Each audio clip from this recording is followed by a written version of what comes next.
Namaku Andi Suci Handayani. Aku adalah seorang dosen. Bagiku, disiplin adalah kunci kesuksesan.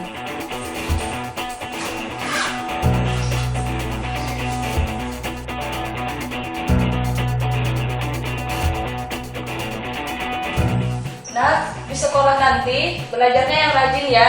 Dan kalau pulang jangan lupa kerjakan tugasnya dan juga cuci piringnya sekalian.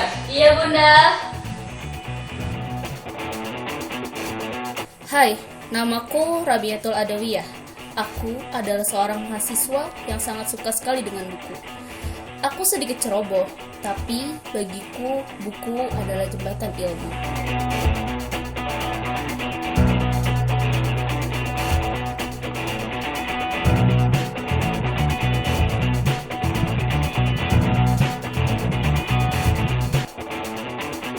Hai teman-teman, namaku Yuda Fitriani. Aku juga seorang mahasiswa. Menurutku, penampilan adalah nomor satu yang harus diperhatikan.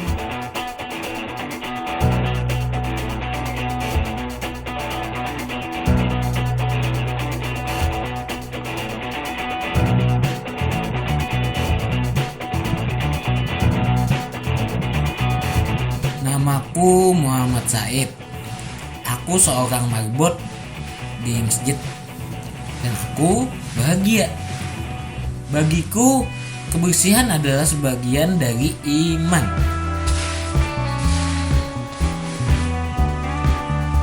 Astagfirullahaladzim. Dompet siapa ini?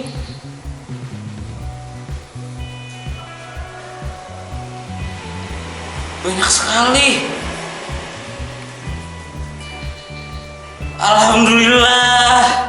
Apakah ini rezeki dari Tuhan? Makasih ya Allah.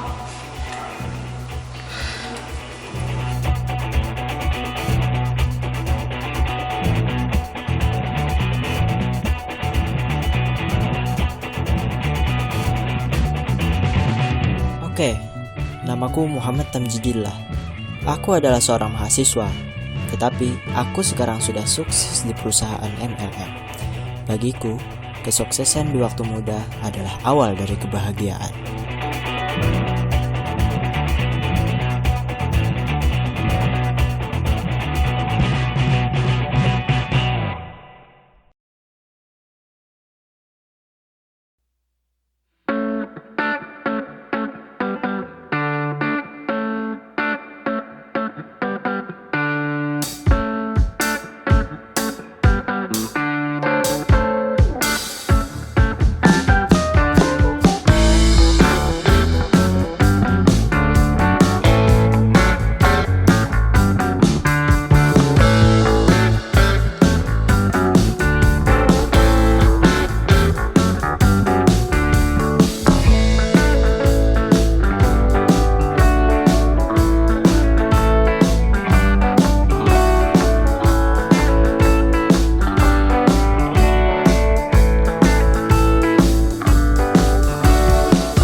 Assalamualaikum warahmatullahi wabarakatuh.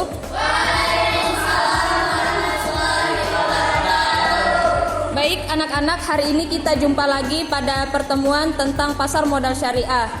Pertama-tama, kalian semua apa kabar? Baik, untuk itu kita mari memulai dengan membaca basmalah. Baik, materi hari ini adalah tentang pasar modal syariah. Sebelum masuk ke pasar modal syariah, pertama kita mempelajari tentang apa itu pasar modal. Dari kalian ada yang mengetahui apa itu pasar modal? Ya, silahkan Rabi. Menurut saya, pasar modal itu adalah sebuah tempat di mana orang-orang memberikan penawaran. Juga pedagang efek di mana mereka itu wadah untuk para investor melakukan pembelian aset seperti tabung juga, membeli emas, terus membeli tanah, bangunan dan sebagainya. Kalau dari pasar modal syariah itu ialah modal sesuai dengan prinsip Islam. lain ada yang tahu apa itu pasar modal? Baik, sekarang kita masuk dari penjelasan pasar modal. Jadi pasar modal itu merupakan tempat, wadah, atau sarana di mana bertemunya penjual modal atau yang disebut dengan emiten bertemu dengan pembeli modal atau yang disebut dengan investor. Nah, jadi di dalam pasar modal itu ada kegiatan yang bersangkutan dengan penawaran umum yang biasanya disebut dengan efek. Nah, efek itu maksudnya bukan efek filter yang di kamera, tapi maksudnya itu efek atau surat berharga yang ada di pasar modal. Paham? Kemudian yang kedua, apa fungsi pasar modal? Nah, jadi fungsi pasar modal yang pertama adalah sarana penambah modal bagi usaha perusahaan. Kenapa dikatakan sebagai sarana penambah modal bagi usaha perusahaan? Karena apabila perusahaan melakukan transaksi di pasar modal, maka perusahaan tersebut apabila ada investor yang membeli saham, obligasi atau sukuk di dalam pasar modal syariah, maka mereka bisa menambah modal untuk mengembangkan usaha atau produk perusahaan mereka.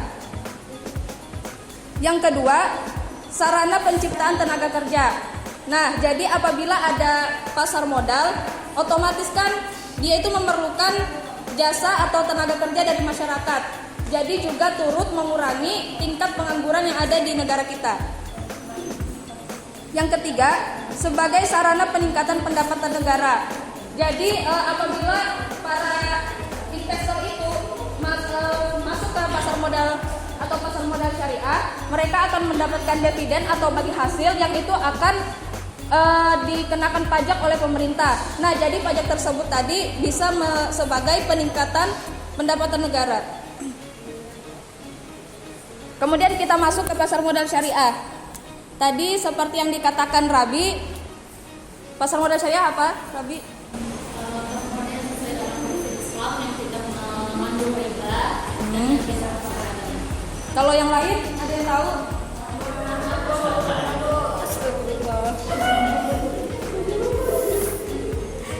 Nah, jadi yang kedua, setelah pasar modal yang konvensional, kita membahas tentang pasar modal syariah. Ini adalah logo pasar modal syariah. Jadi kalau kalian menemui, berarti itu logo pasar modal syariah. Kemudian ada tagline-nya di situ, yaitu berinvestasi yang amanah, karena mereka sesuai dengan prinsip Islam. Jadi pasar modal itu simpelnya merupakan pasar yang tidak bertentangan dengan prinsip syariah di pasar modal. Prinsip syariah maksudnya itu prinsip yang tertuai dalam nilai-nilai Islam. Kemudian ini ada perbedaan pasar modal syariah dan konvensional. Dalam banyak hal pasar modal syariah itu sama dengan pasar modal yang konvensional. Cuma bedanya itu ada di produk, akad, mekanisme transaksi, dan kegiatan usaha emiten didasarkan pada prinsip syariah, yaitu fikih muamalah berdasarkan Al-Quran dan Al-Hadis. Jadi itu bedanya ada di produk. Biasanya kalau pasar modal syariah, mereka itu produknya halal. Kalau akadnya mereka memakai ada akad musyarakah, syirkah, ya. Kalian juga sudah belajar kan masalah akad itu? Bukan akad nikah ya. Kemudian ada mekanisme transaksi dan ada kegiatan usaha emiten. Ada yang tahu tadi emiten apa? Jadi emiten itu penjual modal atau yang perusahaan yang menyediakan masalah saham dan obligasi dan lainnya. Nah, jadi untuk pasar modal syariah, mereka itu sesuai dengan prinsip-prinsip syariah di dalam Islam. Nah, jadi ini konsep dasar pasar modal syariahnya. Mereka itu kalau pasar modal syariah tertuai dalam fikih muamalah. Fikih muamalah itu kan hubungan antara manusia dengan manusia lain. Jadi di dalam pasar modal syariah itu hukum dalam fikih muamalah semuanya boleh dilakukan kecuali jelas ada larangannya. Nah, jadi prinsip ini yang dipakai untuk syariah di pasar modal. Menurut kalian apakah kegiatan pasar modal syariah halal?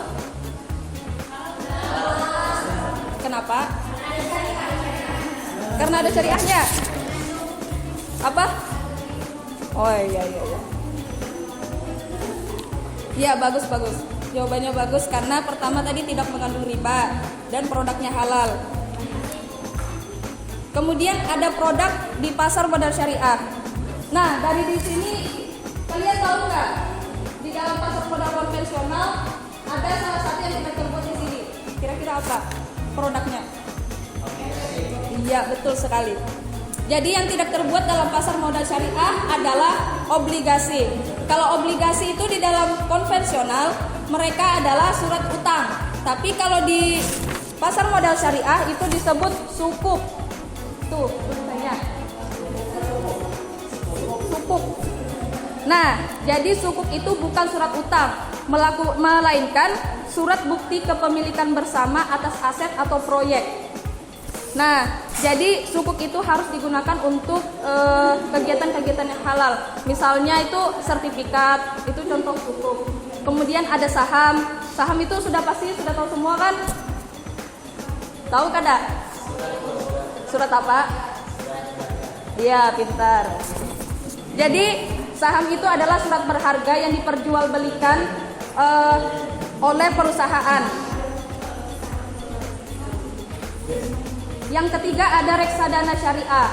Nah, jadi reksadana syariah ini ada manajer investasi syariahnya kalau dia syariah. Nah, untuk kalian yang biasanya masih ragu-ragu misalnya ingin berinvestasi dan takut jika misalnya gagal, kalian bisa ikut di reksadana syariah karena di situ resikonya kecil. Jadi kalian itu cuma tinggal memikirkan keuntungannya aja lagi. Kemudian produknya ada efek beragun syariah dan efek syariah lainnya. Efek itu tadi surat berharga. Nah, kemudian kita masuk ke manajemen pasar modal syariah. Duduk dulu Ibu lah. Nah, jadi apabila perusahaan ingin masuk berkontribusi dalam pasar modal syariah, mereka itu harus melalui proses atau tahap seleksi metode screening saham syariah. Jadi bisa dilihat di sini ada business screening, financial screening, di mana itu business screening mereka itu ditanyai oleh OJK yang kemudian apakah di dalam produknya itu atau dalam kegiatan usahanya mengandung perjudian, ataukah di dalam usahanya mengandung perdagangan yang dilarang, jasa keuangan ribawi. Apabila mereka semua terbebas dari yang ditanyai ini, maka mereka bisa masuk ke pasar modal syariah. Ada yang tahu contoh pasar modal syariah? Perusahaan yang berkontribusi dalam pasar modal syariah, ada yang tahu? Tidak ada yang tahu ya? Contohnya Unilever. Nah, mereka itu kan produknya halal. Contoh yang kalian pakai setiap hari kayak sabun, sikat gigi, sampo, ya seperti itu. Iya. Nah, jadi kalian bisa lihat ini adalah struktur organisasi dalam pasar modal. Nah, jadi di sini diawasi oleh Menteri Keuangan, Bapepam, kemudian LK dan P, yaitu lembaga clearing dan penjaminan. Kalian bisa lihat sendiri di sini, silakan dibaca. Sudah? Paham? Nah, ini adalah slide terakhir karena Ibu ada kesibukan, jadi Ibu cuma sebentar. Pertama, langkah-langkah apabila kalian ingin berinvestasi di pasar modal syariah. Yang pertama, kenali saham yang kalian inginkan. Nah, untuk mengenali itu, kalian harus searching di Google. Kalian bisa buka daftar efek syariah yang diterbitkan oleh OJK. Ada yang tahu kepanjangan OJK? Lain, bukan OJK ya. Otoritas Jasa Keuangan. Nah, jadi kalian harus tahu perusahaan apa saja yang ikut dalam pasar modal syariah. Pastikan perusahaan itu adalah syariah. Yang kedua, pastikan saham bebas dari praktik yang tidak sesuai Islam. Nah, jadi menurut peraturan Bapepam LK nomor 2 K1, ada beberapa syarat yang membuat sebuah emiten dapat dikategorikan sebagai saham syariah. Syarat-syarat tersebut harus seperti yang disebutkan di bawah ini. Tolong dengarkan ya anak-anak. Yang pertama, jenis usaha, produk atau jasanya, serta akad pengelolaan emiten atau penjual modal tidak boleh berseberangan dengan prinsip syariah atau nilai-nilai Islam. Yang kedua, emiten atau penjual modal wajib menandatangani dan memenuhi ketentuan akad sesuai dengan prinsip syariah. Nah, jadi bedanya mereka dengan yang konven itu ada akad yang dijelaskan. Apakah mereka akadnya bagi hasil? Nah, seperti itu. Yang terakhir, kalian bisa baca sendiri. Yang terakhir adalah datangi perusahaan sekuritas. Nah, jadi perusahaan sekuritas ini adalah perusahaan yang memperantarai apabila kalian ingin bertransaksi atau membeli saham di pasar modal. Nah, jadi sebelum itu kalian harus datang ke perusahaan sekuritas. Kalian bisa ikut kelasnya atau kalian bisa menanya-nanyai staf-staf atau karyawannya di sana apa yang dimaksud dengan pasar modal syariah, kenapa kita harus berinvestasi. Nah, apalagi investasi ini penting bagi masa depan kita. Kalau kalian tertarik, kalian bisa mengisi formulirnya. Apakah ada yang ingin ditanyakan? Ya, silahkan Yulida. Yang lain ada yang tahu jawabannya? Silakan Mas. Iya, betul sekali. Ada yang tahu letaknya di mana? Oh iya, pintar anak ibu. Dah, karena ini ibu ada kesibukan, ada pesan dari Robert Kiyosaki. Pesan beliau, jangan investasi pada apa yang tidak kamu tahu. Belajar lebih dahulu lalu investasi. Nah, jadi kalian jangan ikut investasi yang asal-asalan. Jadi kalian harus mengenali perusahaan itu sebelum kalian masuk sebagai investor. Terima kasih Ibu ucapkan. Mudah-mudahan mata kuliah ini bermanfaat bagi kalian. Semoga masa depan kalian gilang gemilang. Karena Ibu ada kesibukan, Ibu akhiri. Assalamualaikum warahmatullahi wabarakatuh.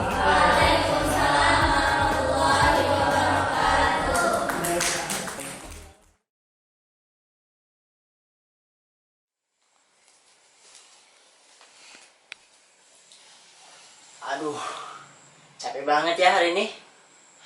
Hari ini kuliahnya full, gak kayak biasanya. Investasi, gak penting.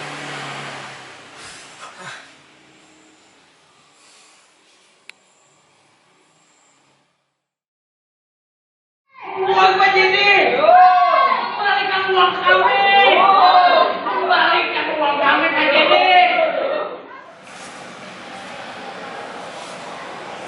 Pak, di bawah ada yang demo Pak. Bisa turun sebentar? Ada yang demo? Iya. Sudah.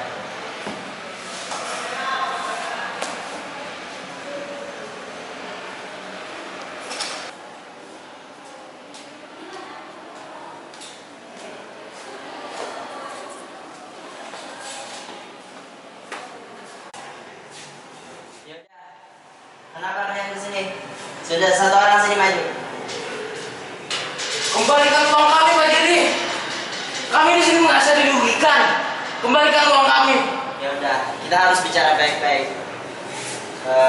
Jadi apa masalah Anda?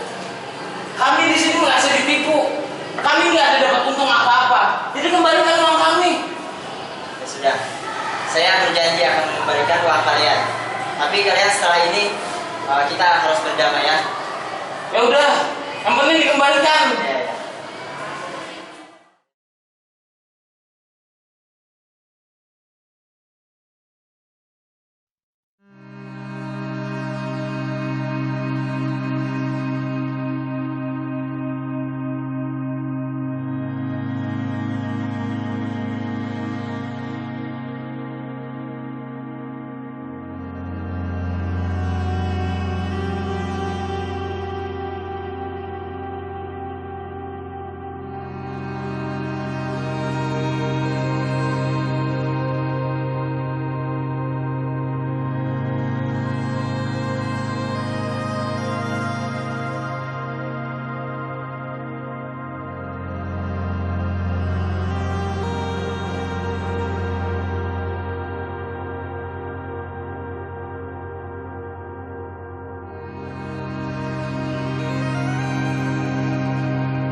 Bagaimana ini Pak perusahaan kita selanjutnya? Uang perusahaan kita gimana? Masih ada nggak? Uang perusahaan kita sudah habis Pak. Kan Bapak nggak pernah investasi. Iya juga sih, saya nggak pernah investasi. Ya sudahlah, nanti aja bahasnya. Iya Pak, saya permisi dulu Pak. Ya.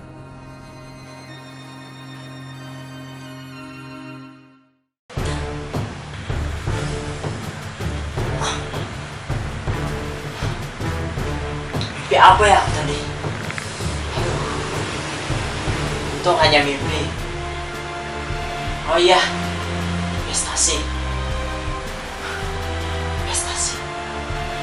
Aku harus investasi sebelum terlambat.